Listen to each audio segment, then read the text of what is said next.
Hello guys, I am Parminder. Welcome to my YouTube channel Paris Study Zone. Let's learn something new. So today's our topic is objective of business firm. Business firms के objective क्या हैं? So before discussing the objective of business firm, we will discuss about what is the meaning of firm. Meaning of firm में हम firstly देखेंगे the firm is unit engaged in production of goods and services. So firm क्या है जो कि goods produce करती है या फिर सर्विसेज प्रोवाइड करती है. The term firm include all those enterprises which are related with the production not only of good but also of services. So those enterprises कौन सी जो कि प्रोडक्शन करती है ना सिर्फ ओनली गुड्स की but also of services. So ये था मीनिंग ऑफ फर्म. नेक्स्ट अपन करेंगे आज का जो मेन टॉपिक है objective of business firms. So business firms के ऑब्जेक्टिव क्या हैं? सो फर्स्ट है अपनी दो अप्रोच है इसकी, traditional approach and modern approach. First approach है अपनी ट्रेडिशनल अप्रोच. ट्रेडिशनल अप्रोच में हम क्या देखते हैं? Only profit maximisation is the objective of firm. So profit maximisation ही उसका फर्म का मेन ऑब्जेक्टिव होता है. So does not differ between owners and manager. ये मैनेजर एंड ऑनर में कोई डिफरेंस नहीं शो करते थे पहले हम. सो जो मैनेजर होता था वही ऑनर होता था और जो ऑनर है वही मैनेजर है. सो ट्रेडिशनल अप्रोच में अपना फर्स्ट पॉइंट तो ये है कि प्रॉफिट मैक्सिमाइज करना ही मेन मोटिव है, मेन ऑब्जेक्टिव है. और second, owner and manager are same person.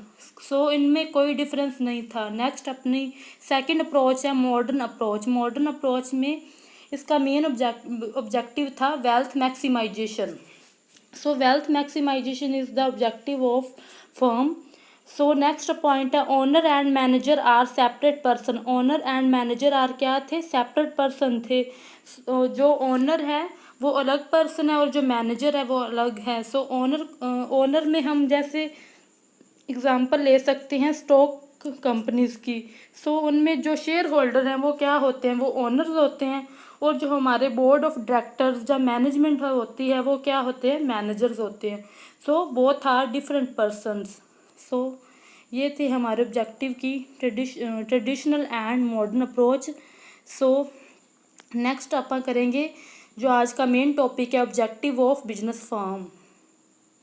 So first है the following point highlight the 7 main objective. 7 main objective हैं अपनी फर्म के. सो फर्स्ट अपना है Nicolson and Williamson profit maximisation. Nicholson and Williamson ने profit maximisation का concept दिया था. ये है फर्स्ट ऑब्जेक्टिव. सेकंड है बोमल्स रेवेन्यू और सेल्स मैक्सिमाइजेशन. थर्ड है अपना Scitovsky's maximisation of satisfaction. Fourth अपना है professor Rothschild security profits. Next अपना विलियमसन यूटिलिटी मैक्सिमाइजेशन. नेक्स्ट अपना मैरिस ग्रोथ मैक्सिमाइजेशन. और सेवंथ और लास्ट ऑब्जेक्टिव है अपना साइमंस सेटिस्फाइसिंग ऑब्जेक्टिव. सो ये आगे हम डिटेल में करेंगे. So let's start with our first objective. ये किसने दिया था? निकोलसन एंड विलियमसन ने ये वाला ऑब्जेक्टिव दिया था. So profit maximisation. In the conventional theory of the firm, the principal objective of a business firm is profit maximization. Conventional theory of the firm में क्या बोला है कि अपना जो प्रिंसिपल ऑब्जेक्टिव है वो क्या होना चाहिए? Profit maximisation. Under the assumption of given taste and technology, price and output of a given product under perfect competition are determined with the sole objective of maximising profits. So perfect competition है, ये हम आगे पूरी detail में करेंगे. ये perfect competition market क्या होती है. बेसिकली आप इतना ही देख लो कि इसकी अजम्पशंस क्या हैं कि taste and technology, price and output of a given product under price perfect competition are determined with the sole objective of maximising profit. इसका मेन परफेक्ट कंपटीशन में क्या ऑब्जेक्टिव होता है? मैक्सिमाइज करना, प्रॉफिट को मैक्सिमाइज करना. सो बेसिकली प्रॉफिट होता है क्या है? It is the amount left with the entrepreneur after he has made payments to all factor of production.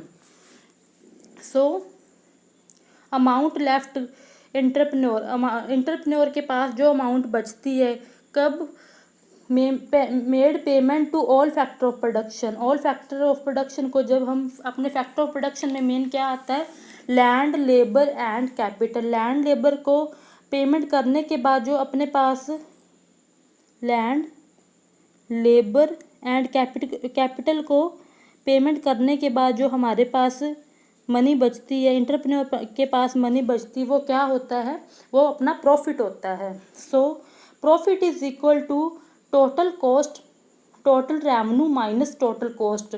Total revenue और में से अपनी जो टोटल कॉस्ट है वो माइनस करने के बाद जो बचता है वो अपना क्या होता है, प्रॉफिट होता है। So in other words it is a revenue earn by firm over and above his normal profit. Normal profit के अबव जो अपनी रेवेन्यू अर्न होती है वो क्या होता है, सुपर नॉर्मल प्रॉफिट। उसे हम बोलते हैं super normal profit. The goal of firm is to maximise this super normal profit. So ultimate goal क्या होता है फर्म का, सुपर नॉर्मल प्रॉफिट को अर्न करना। नॉर्मल प्रॉफिट से भी ज़्यादा जब हम अर्न करते हैं वो होता है सुपर नॉर्मल प्रॉफिट, और मैक्सिमाइज करना सुपर नॉर्मल प्रॉफिट को ही फर्म का अल्टीमेट गोल है। सो ये था हमारा first point, first objective, profit maximisation, जो किसने दिया था, निकोलसन एंड विलियमसन ने।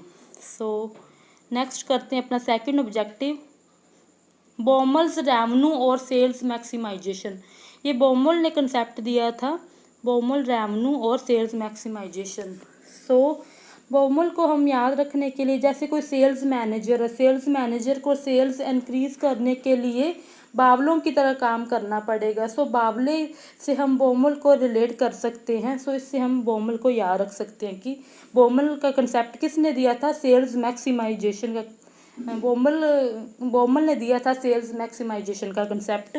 सो Baumol in his book behaviour, value and growth has propounded a theory of sales maximisation. उसने अपनी एक बुक है बिहेवियर, वैल्यू एंड ग्रोथ, उसमें सेल्स मैक्सिमाइजेशन की थ्योरी दी थी। Main aim of a firm is to maximise sale. Main aim क्या होता है फर्म का, सेल्स को मैक्सिमाइज करना। बाय सेल्स ही mean total revenue earned by the sale of goods. So sales के थ्रू ही हमें पता चलता है कि अपनी टोटल रेवेन्यू कितनी अर्न हुई है, by the sale of goods. According to this theory once profits reach acceptable levels, means कि जब प्रॉफिट अपन जितना भी टारगेट था उतना अचीव कर लिया। The goals of the firm is maximisation of sales revenue rather than maximum of profits. So जब जितना अपना टारगेट था उतना प्रॉफिट अपन अर्न कर लिया, तो फिर अपना क्या एम होता है, गोल क्या होता है एम फर्म का, मैक्सिमाइजेशन ऑफ सेल्स रेवेन्यू, कि सेल्स रेवेन्यू को मैक्सिमाइज करना rather than maximise of profit. Profit को मैक्सिमाइज नहीं, फिर हम सेल्स पे फोकस करते हैं कि सेल्स रेवेन्यू को मैक्सिमाइज करना। नेक्स्ट है अपना थर्ड कंसेप्ट है, स्कीटोवोस्की ने दिया था maximisation of satisfaction. So Scitovsky favours maximisation of satisfaction in preference to the profit maximisation objective of the firm. Scitovsky ने ये दिया था कि मैक्सिमाइज करना सेटिस्फैक्शन को, प्रेफरेंस किसकी कि मैक्सिमाइज करना सेटिस्फैक्शन को, ना कि प्रॉफिट मैक्सिमाइजेशन को। सो मेन ऑब्जेक्टिव क्या था इसका, मैक्सिमाइजेशन ऑफ सेटिस्फैक्शन। सो अब वोस्की को हम जैसे कोई ड्रंकर्ड पर्सन है उसको क्या चाहिए होएगी, ड्रिंक की चाहिए होएगी। सो ड्रिंक अपन विस्की ले लेते हैं, विस्की उसकी जो सेटिस्फैक्शन है वो मैक्सिमम करेगी। सो विस्की को अपन वोस्की से रिलेट कर देंगे, इससे ये कंसेप्ट इजीली याद रह जाएगा कि ये कंसेप्ट किसने दिया था। सो नेक्स्ट अपन करते हैं, an entrepreneur would maximise profit only if his choice between more income and more leisure is independent of his income. So जो एंटरप्रेन्योर है वो क्या करेगा, वुड मैक्सिमाइज प्रॉफिट कब करेगा, ओनली इफ हिज चॉइस, जब उसकी चॉइस है कि मोर इनकम चाहिए या फिर मोर लीजर या फिर आराम चाहिए। सो independent of his income, This is because as his income profit increases, he prefers leisure to effort. जब उसकी इनकम इंक्रीज होने लगी तो वो क्या प्रेफर करेगा? लीजर को, आराम को प्रेफर करेगा रादर देन प्रॉफिट। सो ये थी स्किटोवोस्की की theory maximisation of satisfaction. Next अपना फोर्थ ऑब्जेक्टिव प्रोफेसर रोथशाइल्ड ने दिया था security profit. So Rothschild has put forward the view that the firm is motivated not only by profit maximization but by the objective of security profits. So Rothschild ने ये दिया था क्या कि firm कब मोटिवेट होती है? Not by profit maximisation, profit maximisation के थ्रू नहीं मोटिवेट होती firm, by the objective of security profit, जब उसके प्रॉफिट क्या है? सिक्योर हैं। सो सिक्योर प्रॉफिट की वजह से ही ये अब अपन इसको रिलेट कैसे कर सकते हैं? जैसे चाइल्ड है, अपने पेरेंट्स हैं, अपने पेरेंट्स क्या चाहते हैं कि हमारे जो बच्चे हैं उनका फ्यूचर क्या हो? सिक्योर हो। सो चाइल्ड की हेल्प से हम सिक्योर प्रॉफिट को रिलेट कर सकते हैं कि रोथशाइल्ड ने कौन सी थ्योरी दी थी? सिक्योरिटी प्रॉफिट्स की। सो नेक्स्ट है अपना सिक्योरिटी प्रॉफिट्स मीन्स क्या? firm seeks, in simple words we can say that the firm seeks not maximum profits but secure profit, कि उनको मैक्सिमम प्रॉफिट नहीं चाहिए, कोई लॉन्ग टर्म प्रॉफिट नहीं, उनको सिर्फ सिक्योर प्रॉफिट चाहिए कि इतना प्रॉफिट तो हमें होना ही चाहिए। सो लॉस बेयर नहीं करना चाहते, वो सिक्योर प्रॉफिट चाहते हैं इस कंसेप्ट में। सो in his word there is another motive which is probably of a similar order of magnitude as the desire for maximum profit, the desire for security profit. So उनका another motive क्या है कि maximum profit चाहे ना हो but desire क्या है कि सिक्योर प्रॉफिट होना चाहिए, सिक्योरिटी प्रॉफिट होना चाहिए उनका। सो ये थी प्रोफेसर रोथशाइल्ड की सिक्योरिटी प्रॉफिट का ऑब्जेक्टिव। नेक्स्ट है अपना विलियमसन यूटिलिटी मैक्सिमाइजेशन। सो विलियमसन ने एक थ्योरी डेवलप की थी मैनेजरियल यूटिलिटी, उसने एक मैनेजरियल यूटिलिटी मैक्सिमाइजेशन का कंसेप्ट दिया था objective as against profit maximisation. उसका भी जो ऑब्जेक्टिव था अगेंस्ट प्रॉफिट मैक्सिमाइजेशन का था, क्या था? Managerial utility maximisation. It is one of the managerial theories, ये क्या है? One of the managerial theories and is also known as managerial discretion theory. इसको मैनेजरियल डिस्क्रेशन थ्योरी भी बोलते हैं। जो theory is based on the concept shareholder and manager. So ये किस पे बेस करती है? Shareholder and manager are two separate groups, ये दो ग्रुप्स हैं shareholder and managers. Share holder क्या चाहते हैं? Share holder wants maximum return on their investment, क्या कि उनकी रिटर्न है क्या होनी चाहिए? मैक्सिमम होनी चाहिए, क्योंकि वो इन्वेस्ट करते हैं और इन्वेस्टमेंट के बदले वो क्या चाहते हैं कि उनकी रिटर्न मैक्सिमम हो in form of dividends and hence the maximisation of profit. So जब अपना प्रॉफिट मैक्सिमाइज होगा तो हम उसको क्या मिलेगी? Maximum return on their investment. So next है अपना कि मैनेजर क्या? On the other hand the manager on the other hand have consideration other than profit maximisation in their utility function. So जो मैनेजर है वो क्या डिमांड करते हैं? वो कहते हैं कि कंसिडरेशन क्या होनी चाहिए?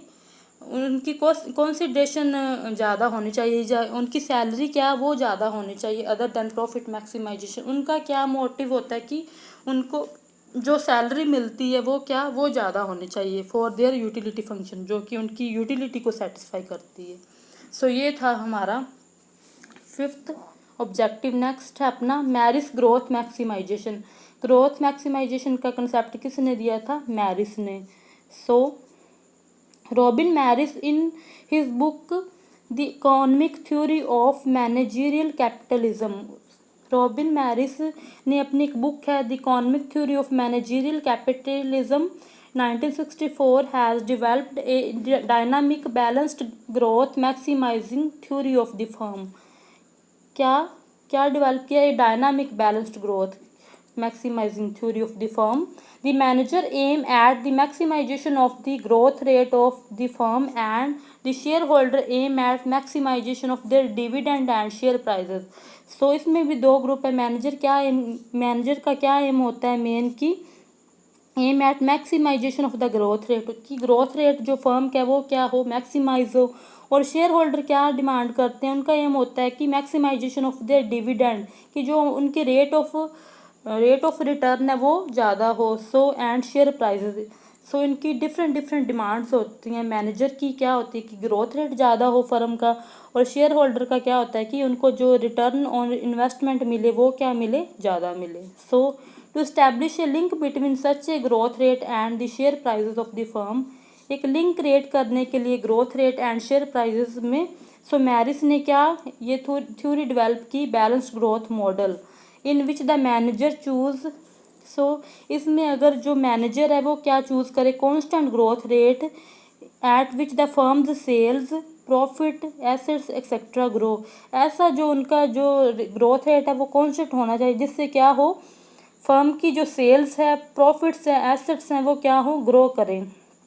If he chooses a higher growth rate, अगर वो हायर ग्रोथ रेट को चूज़ करे तो फिर उसको क्या करना पड़ेगा, he will have to spend more on advertisement, उसको एडवर्टाइजमेंट पर ज़्यादा स्पेंड करना पड़ेगा, और रिसर्च एंड डेवलपमेंट में forward to create more demand and new products. So ये थी हमारी मैरिस की ग्रोथ मैक्सिमाइजेशन थ्योरी. सो ये था हमारा 6th ऑब्जेक्टिव. नेक्स्ट अपना लास्ट ऑब्जेक्टिव. सो 7th ऑब्जेक्टिव है अपना साइमंस सेटिस्फाइंग ऑब्जेक्टिव. ये किसने दिया था, नोबल लॉरेट हर्बर्ट साइमन ने ये कंसेप्ट दिया था सेटिस्फाइंग ऑब्जेक्टिव का. Was the first economist to propound the behaviour theory, जिसने बिहेवियर थ्योरी दी थी, ये फर्स्ट इकोनॉमिस्ट था. According to him the firm's principal objective is not maximising profit. उसके अकॉर्डिंग क्या है कि फर्म का जो प्रिंसिपल ऑब्जेक्टिव है मैक्सिमाइजिंग प्रॉफिट नहीं है, उसका क्या है कि सेटिस्फाइंग और सेटिस्फैक्ट्री प्रॉफिट. जो प्रॉफिट है वो सेटिस्फाइंग या फिर सेटिस्फैक्ट्री होनी चाहिए. कैसे, द टर्म सेटिस्फाइंग मीन्स क्या है, सेटिस्फैक्ट्री ओवरऑल परफॉर्मेंस, जो ओवरऑल परफॉर्मेंस है वो सेटिस्फैक्ट्री या सेटिस्फाइड होनी चाहिए. The firm wishes to attain satisfactory level of production, to attain a satisfactory share of market and to earn a satisfactory level of profit and so on. जो firm है वो क्या wish करती है, जो कि उनका लेवल ऑफ प्रोडक्शन वो क्या होना चाहिए, सेटिस्फाइड होना चाहिए. टू अटेन है किसके लिए, सेटिस्फैक्ट्री शेयर ऑफ मार्केट के लिए. सो इससे क्या होगा, जो अपना लेवल ऑफ प्रॉफिट है वो क्या हो जाएगा, सेटिस्फैक्ट्री. सो ये था हमारा आज का टॉपिक. आई होप आप सबको अच्छे से समझ आ गया होगा. So if you like this lecture, like, share, comment and subscribe my channel. So for more updates and more educational videos, press bell icon. If you have any query, then comment in comment section. Thank you so much.